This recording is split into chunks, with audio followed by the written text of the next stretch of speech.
What's up everyone, welcome back to a brand new video. Now a few weeks ago, I did a scenario where Trunks won, stopping Goku Black before he could deal any significant damage. Today, we'll be looking at the opposite, a scenario where Goku Black wins. In all honesty, one of my friends is holding me at gunpoint wanting me to do the scenario, so I'm doing it today. For this video, let's hit a like goal of 3,500 likes. If we hit that, it'll let me know you guys want to see more scenarios like this one. Anyways, let's begin this scenario. So the great thing about this one is nothing is going to change beforehand. Everything's going to happen after the fact. Essentially, this is going to be a completely original arc. We start with Goku Black and Trunks' timeline, just like normal. Obviously, Trunks is the main concern for Goku Black. Once Trunks is dealt with, he can move on to his greater plans at Zamasu. But for now, he needs to get rid of this pesky hybrid Saiyan. Trunks is desperately trying to outmaneuver Goku Black, escaping at any cost. He needs to get to the time machine and go to the past for help. And luckily, he's able to get to the time machine, and here's the change. Instead of Goku Black seeing the time machine when it's too late, he notices it about a few seconds earlier, and those few seconds are crucial, because that warps the outcome of the entire story. As the time machine tries departing, Goku Black launches a ki blast at it. His goal is to destroy the time machine, leaving Trunks intact. But it seems shooting a ki blast at a time machine was a pretty bad idea. Once it hits, the time machine does break, but not in the way Goku Black was expecting. Weird lights are emitted out of the machine, and Trunks panics as the time machine then disappears, seemingly collapsing in on itself. Ah well, of course mortal technology would have those faults. If he had true time travel like a god, they wouldn't have that issue. But it's ironic in a way, Trunks defeated by his own sin. Goku Black gets a nice kick out of that. Alright, so that's the last threat on Earth. What now? Just to make sure the time machine didn't actually activate, Goku Black checks the time ring and makes sure that Trunks isn't anywhere else, and he's unable to locate him at all. There's no sort of timeline discrepancy, meaning that it must have worked.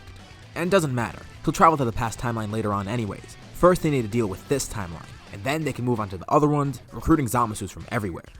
Goku Black regroups with Zamasu, telling him about his success. And now they can proceed with the Zero Mortals plan. Just to make sure no mortal is left standing, they scorch the rest of Earth, ridding it of every mortal on there. Of the few hundreds or thousands that are still alive, they're extinguished. Pretty easy when they don't have Trunks screwing with their plan. And now they can go around the rest of Universe 7, eventually moving on to the other universes. But Universe 7 actually seems to be an interesting case. As they continue going around, they sense energy that might even be stronger than Trunks's. Which is weird that they never noticed this before, nor did anyone like Beerus or Whis notice it. First, they encounter a weird spaceship, a giant one that seems to be a complex filled with a bunch of people. It's a prison of sorts, the Galactic Patrol Prison. This should be simple. Zamasu does the honors. He creates a keyblade, extending it outwards and slicing the entire ship in half. Everyone aboard is sucked out. Although, a few of them actually survive in space. They should have expected this, some people that can actually breathe out here. They send out a couple ki blasts, and those people are extinguished. But one actually remains, one that's not only able to survive in space, but also has a barrier around him of sorts, protecting him against the ki blasts. He has a torn and tattered cloak on, and as it comes off, it's revealed to be an old decrepit man. It's Moro. His eyes light up as he sees a Kai there, or what appears to be a Kai. He doesn't recognize this one, but that attire definitely looks like one of a Kai. Of course, they're meddling in the plan somehow. But as for that other person with the Kai, he's not too sure who it is. But he senses an odd energy coming off of that guy. Knowing the Kai might be trouble with his magic, he goes for the Saiyan-looking guy first. Goku Black's surprised, coming to learn that Moro is actually really strong. And since Moro's favorite move is to stick his hand through people's chests, that's exactly what he does here. Goku Black can't even really put up a good fight, and he ends up with a giant hole in his chest thanks to Moro. Not to mention, he drains some of Goku Black's energy, getting marginally stronger from this. Moro then goes to fight Zamasu, catching the Kai by surprise, destroying him with one blast. Moro then goes off, escaping to wherever he could find. Goku Black does have a coating around him thanks to Zamasu, allowing him to survive out in space, although this injury is definitely going to be an issue. Zamasu eventually regenerates, seeing that Moro is completely gone now. He goes over to Goku Black, immediately healing him, which also gives Goku Black a considerable boost in power. That injury was devastating. Healing from that, well, he's going to get really strong now. Plus, really angry. He wants to pursue that mortal at any cost. He's using magic and other trickery, another person imitating the work of the gods. But it turns out, this anger was just the thing he needed. He's been trying to unlock a Super Saiyan form, just as he saw with Goku and Trunks. And with this huge boost in power, and this boost in anger, he's able to accomplish that now. Immediately, he powers up, transcending into a new pink-haired form. He's not even sure what it is, but he doesn't question it, flying off quickly trying to fight Moro, with Zamasu teleporting alongside him to keep up. As Moro flies out in space, he then encounters Goku Black once more, and this time Goku Black makes it quick. Moro tries to steal some of his energy, but that won't work a second time. Zamasu is able to work around the energy absorption, nullifying Moro's magic, allowing the two of them to fight with pure strength. Watching on to see this display of Goku Black's new power. And while Moro is really strong, consider where he is at this point. He was still too weak to escape prison on his own. And although he did get some energy from Goku Black, it wasn't a considerable amount. This would actually be a pretty even fight at this point. If this were way later on, of course Moro would win. But here, especially with Goku Black's boost in power, they serve a chance. Moro tries the same attack, trying to pierce right through Goku Black's chest. But Goku Black parries it, grabbing Moro's arm, slicing it off. And then with another Keyblade, he stabs Moro, leaving him gravely injured as he finishes him off with a Ki Blast, killing the powerful magician. Okay, that might be an issue. What if Universe 7 has other mortals like that in terms of power? They're not too sure, but they continue about doing their same job. Surprisingly enough, they do encounter 2 more Saiyans, stranded on a hostile planet. Although, Goku Black doesn't think it would be worthwhile to try and fight them. It's just 2 people on a random planet. He simply sends down a Ki Blast, destroying the world, with those 2 Saiyans of course being Broly and Paragus. They continue throughout space, destroying any planet that they can find with life on it. They even encounter some weird remains of the Frieza Force, although they're so spread out and weak that it's not even an issue. They find another planet where they sense a bunch of energy on, and most of it seems weak, but not all of it is weak. As they get closer and closer to the planet, Ki Blasts start flying out from the surface. One hits Zamasu head on, completely destroying his head, and the other hits Goku Black right in the chest. Great, right in the same spot. The 2 fall down to the planet, with Zamasu's head regenerating as he catches Goku Black, healing him once more, giving Goku Black a nice little boost in power once again. How were they shot from that far away? They were not even close to the planet. It wouldn't make sense that they get shot out here unless there's some sort of sniper down there. And once again, they get shot. But this time Zamasu's quick enough to teleport in front of Goku Black, tanking 3 shots. They each hit in different vital points, but of course that doesn't matter for Zamasu, he just simply regenerates from that. Quickly, they fly over to where the shots came from, with Goku Black going into Super Saiyan Rose, and they finally encounter the unseen foe. It seems it was a sniper of sorts, a man with a weird eye goggle. It's Granola. Of course he's really the only strong one on this planet, and it's not like he made his wish yet, but he's still pretty powerful in his own right. Not to mention, his sniping abilities and the fact that he could locate vital points is going to be really helpful here. He doesn't even exchange any words, firing off more and more blasts at the 2 fighters. He's unsure of why this one keeps regenerating. Maybe if he keeps shooting him more and more, he could destroy every piece of him, negating any sort of regeneration. He seems to be the issue. From what he observed, he was able to heal the other one. And as he fights Zamasu more and more, he sees that something's weird with him. This regeneration, it's not like any sort of normal regeneration he's encountered before. The way his cells are working, it's so quick and flawless, it's almost as if he's immortal. Goku Black and Zamasu close in on him, making the fight a close combat one. Not a problem for Granola. He's able to hit Goku Black in a vital point, and Goku Black is strong enough to tank it, but it does do considerable damage, briefly stunning him and keeping him out of the fight, as Granola focuses on Zamasu. And Zamasu does actually get some hits on Granola, but in terms of strength, Zamasu isn't even comparable to him. So these attacks do pretty much nothing. Granola keeps trying to figure out what's wrong with Zamasu, why he can't die. But Zamasu actually serves as a perfect distraction. Just as Goku Black recollects himself, he instant transmissions right behind Granola. Granola notices, but it's already too late. By the time he turns around and tries to hit Goku Black in a vital point, he already has a key sword through his chest, falling to the 2 treacherous Kais. They scorch the rest of this planet, finishing off the last of Universe 7. They even encounter the Heaters out in space, destroying their spaceship. And as of the time I'm recording this video, there's no other characters that I'm forgetting. All the strong fighters on Earth are dead, Broly's dead, Moro's dead, Granola's dead, the Heaters are dead. All of Universe 7's dead. Goku Black and Zamasu mentioned that they already destroyed a few worlds, but they didn't say which ones, and they probably still need to work on the other universes. All they said is that they killed the Kais. So now, they have to move on to other ones. The next target is Universe 6, the twin universe to Universe 7. There aren't many strong fighters there, although there is a planet full of Saiyans, though they don't really put up much of a fight. There is one person though that's there that's really strong. It's a soldier working to defend the planet. Of course, since the Universe 6 tournament never happened in this timeline, Kaba wouldn't recognize who Goku Black is. Most likely, everyone would just think it's another Saiyan attacking them, not sure why that's happening, and they wouldn't recognize the Kai either. They're unsure of why this attack is happening, and it seems they have no way of stopping it. Even if Kale were to rage out in this scenario, it might not even be enough. Goku Black is incredibly strong by this point in time, mostly thanks to Moro and Granola. Sadala is destroyed, but as the 2 continue onward, they're suddenly frozen in place, encountering a purple man out in space. Thanos, no, Hit.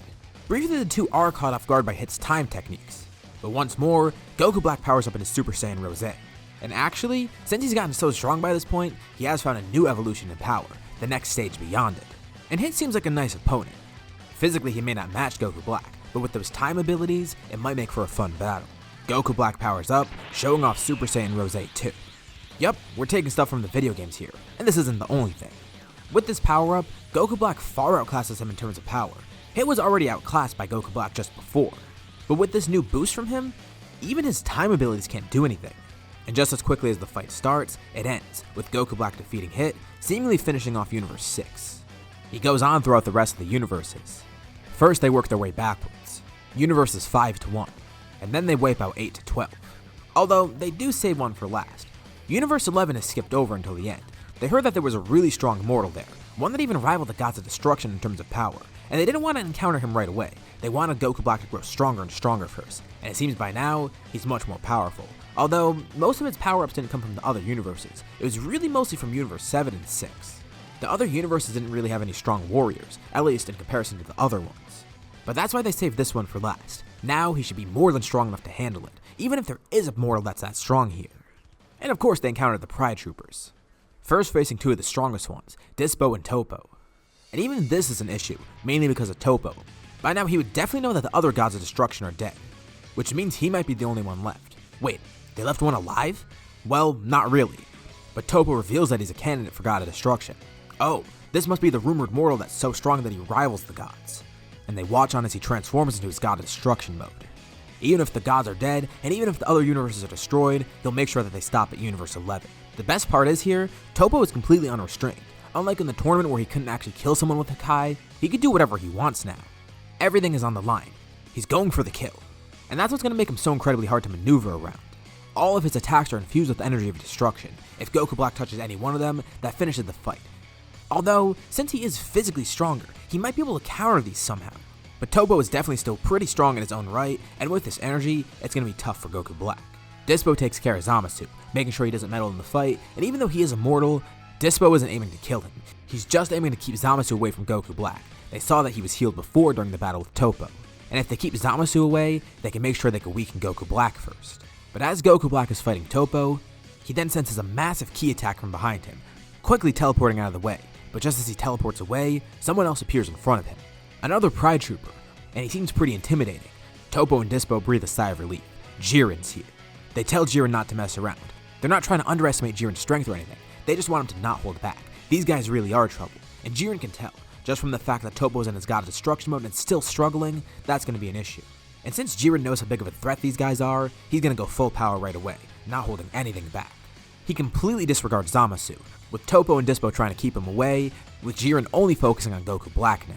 Even in Super Saiyan Rose 2, it's not enough. Jiren continuously beats him down, and Goku Black is able to get some hits in, although they don't do too much damage. It's not a completely one-sided fight. Goku Black is really strong by this point, as I mentioned a bunch of times here. But Jiren isn't holding anything back. He's at full health, full stamina, and unlike the tournament power, it's not like he's restricted by a rule where he can't kill people. This is him 100% unleashed. This is bad, real bad. Zamasu watches on, knowing that Goku Black might be in trouble. If this fight continues, they'll lose. That'll be the end of their plan. And as he's held back by Topo and Dispo, quickly he encases the two of them in Kachi. Of course they break out quickly, but this is just to give Zamasu enough time to grab his earring, placing it on his other ear. Goku Black is suddenly drawn away from his fight with Jiren, as Zamasu flies towards him. The three fighters watch on as the two Zamasus merge, creating Merge Zamasu. This is actually the perfect idea. Both of them knew that it was a losing battle at this point, but now that they're fused, they should be completely unstoppable. Topo tries attacking with Hakai's, but whenever they're about to hit, the halo behind Zamasu completely erases the attack. Lightning then comes down from the sky in all directions, injuring Jiren, and injuring Topo and Dispo even worse, sending them out of the fight. Now, Merge Zamasu will face Jiren alone, and if this were regular Zamasu, this fight would go way different. But with how many times Goku Black has been buffed in this scenario so far, Merge Zamasu versus Jiren would actually be a more even fight. This incarnation of Merge Zamasu is so much stronger than the other one. Jiren tries to fight him, but nothing's working. Although at one point, he does get a pretty powerful attack in, and it does erase half of Zamasu, but it regenerates, creating weird purple goo. But still, it didn't kill the Kai, and that used up a lot of Jiren's energy. This only served to piss off Zamasu even more. But he's ready to finish this. This is the last universe he needs to eliminate, the end goal. He cocks his fist back, charging towards Jiren. But as the punch is about to connect, he then feels a blade pierce his back. Someone caught him off guard. That was just a fluke. It doesn't matter. He regenerates the wound, looking around to see who did that, and the Pride Troopers look on in awe as a new fighter descends from the sky. Zamasu can't believe what he's seeing. It's Trunks? How is he alive? Well, remember when I said Trunks' time machine broke and collapsed in on itself? It didn't actually kill him. Now this is where the fun stuff comes in. When the machine broke, he didn't go back in time. he went outside of time.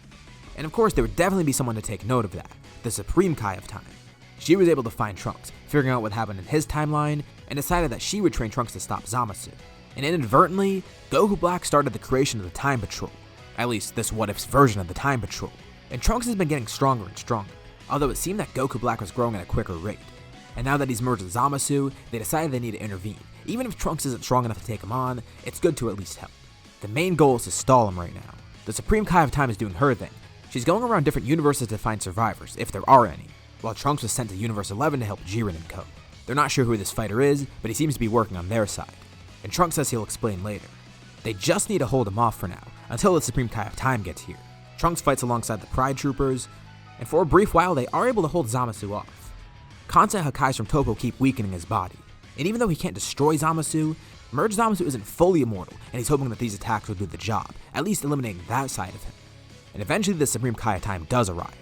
She scolds Trunks for running off on his own, but she sees why he did it. They bought some valuable time, and after assessing the damage, it seems Zamasu did way too much. But this should be an easy fix. She has some weird abilities that allow her to manipulate fusions in a way, and although fusion for Kai is permanent, she might have a way around it. She nullifies the fusion, as Zamasu and Goku Black separate. You know, she would have intervened earlier, but she wanted to make sure all the other timelines were safe first. This one seemed too far gone anyways, but they're going to help reverse it. And with Goku Black and Zamasu separated, Goku Black is easily killed by Trunks, with them glad to finally be rid of the imposter. And as for Zamasu, that's easy. The Supreme Kai Time just seals him. Although, what are they supposed to do now? Well, this is pretty simple for her. They just need to find the irregularity that caused this in the first place. The remaining Pride Troopers thank them. Although it's kinda awkward because they really did that all for nothing, because now that the Supreme Kai of Time is here, she's gonna restore this so basically none of this ever happened. She and Trunks travel back to before Goku Black was made, and once they sort out that irregularity, they'll be able to fix the timeline for good. And although Trunks' timeline is at peace, he needs to make sure the other timelines are safe too. But that won't be tough. As the newest member of the Time Patrol, he now has a new duty. He won't just ensure the safety of his timeline, but every timeline. And the Supreme Kai of Time is glad to have found him. And with that, we'll end off the scenario. So, I wanted to give this one a lighter-hearted ending. Hence the introduction of the Time Patrol. I know you guys don't really like dark endings that much, so that's why I did this. But hey, if you prefer a dark ending, just forget that last part. I just wanted to have some fun and include that because I've never really done that in any of my scenarios. But I might do it a little bit more often depending on how you guys like it. But yeah, that's pretty much it. If you liked the video, be sure to drop a like. And let's try to hit that like goal from the beginning of the video. It'll let me know you guys want to see more videos like this one. If you haven't already, why not subscribe? As well as hitting the bell icon and get notified about any future uploads on this channel, including more videos like this one. Anyways, thank you all for watching, and I'll see you all in my next video.